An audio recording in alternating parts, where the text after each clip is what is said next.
আমি ভিক্ষা করে ফিরতেছিলেম গ্রামের পথে পথে।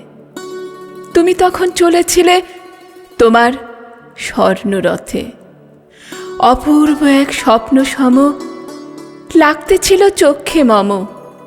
কি বিচিত্র শোভা তোমার, কি বিচিত্র সাজ। আমি মনে ভাবতেছিলেম এ কোন মহারাজ। আজি শুভক্ষণে রাত পোহালো।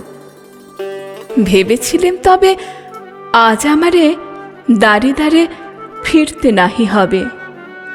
বাহির হতে নাহি হতে কাহার দেখা পেলেম পথে। চলিতে রথ ধন ধান্য ছড়াবে দুই ধারে।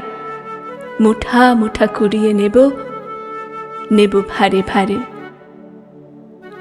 দেখি সহসা রথ থেমে গেল আমার কাছে এসে। আমার মুখ পানে চেয়ে নামলে তুমি হেসে। দেখে মুখের প্রসন্নতা জুড়িয়ে গেল সকল ব্যথা। হেনকালে কিসের লাগি তুমি অকস্মাৎ আমায় কিছু দাও গো বলে বাড়িয়ে দিলে হাত।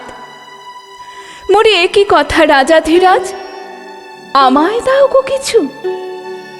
শুনে ক্ষণকালের তরে রইল মাথা নিচু।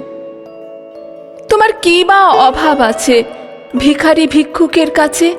এ কেবল কৌতুকের বশে আমায় প্রবঞ্চনা। ঝুলি হতে দিলেম তুলে একটি ছোট কণা।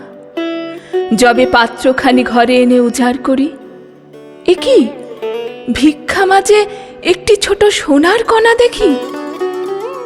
দিলেম যা রাজ ভিখারিরে স্বর্ণ হয়ে এলো ফিরে। তখন কাঁদে চোখের জলে দুটি নয়ন ভরে। তোমায় কেন দিইনি আমার সকল শূন্য করে?